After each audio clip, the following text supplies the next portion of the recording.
അകലങ്ങളിലുള്ള മാങ്ങ നമുക്ക് ഈ രീതിയിലും പൊട്ടിച്ചെടുക്കും.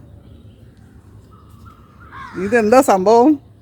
ഇത് നമ്മുടെ ഒരു PVC പൈപ്പ്, അതിന് ഇതുപോലെയുള്ള ഒരു സംഭവം വെച്ച് പിടിപ്പിച്ചിട്ട് കഴിഞ്ഞാൽ നമുക്ക് ഇതിലും വലുത് പിടിപ്പിച്ച് കഴിഞ്ഞാൽ നമുക്ക് ഏത് മാങ്ങയും പൊട്ടിക്കുക, എത്ര വലുതും. ഇത് ശരിക്കും നന്നായിട്ട് വളരണ മാങ്ങയാണ്. ഇത് ഇതിൻ്റെ 2 ഇരട്ടിയാവും. ഇതിപ്പോൾ ഞങ്ങളൊരു ചെറിയൊരു ചമ്മന്തിക്ക് വേണ്ടി പറിച്ചെടുത്തതാണല്ലേ. ഇതുപോലെ ഒരു പക്ഷേ നിങ്ങളും പല പല ഐഡിയാസിലൂടെയൊക്കെ മാങ്ങ പറിക്കുന്നുണ്ടാകും. തീർച്ചയായും അതെങ്ങനെയാണെന്നൊക്കെ ഉള്ളത് താഴെ കമൻറ്റ് ചെയ്യണം കേട്ടോ.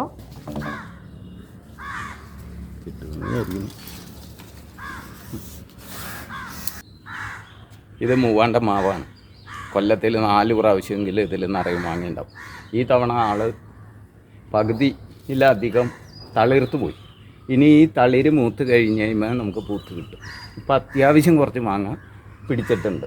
ഇതേ ഇവിടെ നിൽക്കണം, ഇപ്പുറത്തെ ഈ കമ്പിൽ അവിടെ ഉണ്ട്. ഇവിടെ ഒരു മാങ്ങ വലുതുണ്ട്. എല്ലാവരും ഒന്ന് ലൈക്ക് ചെയ്യണേ. അതേപോലെ തന്നെ ചാനൽ ആദ്യമായിട്ട് കാണുന്നവരാണെങ്കിൽ കൂടുതൽ കൃഷി വീഡിയോകൾക്കായിട്ട് സബ്സ്ക്രൈബ് ചെയ്യുക. അതേപോലെ തന്നെ ബെല്ലൈക്കൺ ക്ലിക്ക് ചെയ്ത് ഓളൊന്നുകൂടി സെലക്ട് ചെയ്യുക. Thank you. അതുപോലെ തന്നെ ഈ മാവിൻ്റെ പേരറിയാവുന്നുണ്ടെങ്കിൽ ഒന്ന് കമൻറ്റ് ചെയ്യണം കേട്ടോ. തൊലി കട്ടിയുള്ള മാങ്ങയാണ്, പക്ഷെ നല്ല ടേസ്റ്റി ആയിട്ടുള്ള മാങ്ങയാണ് കേട്ടോ അത്.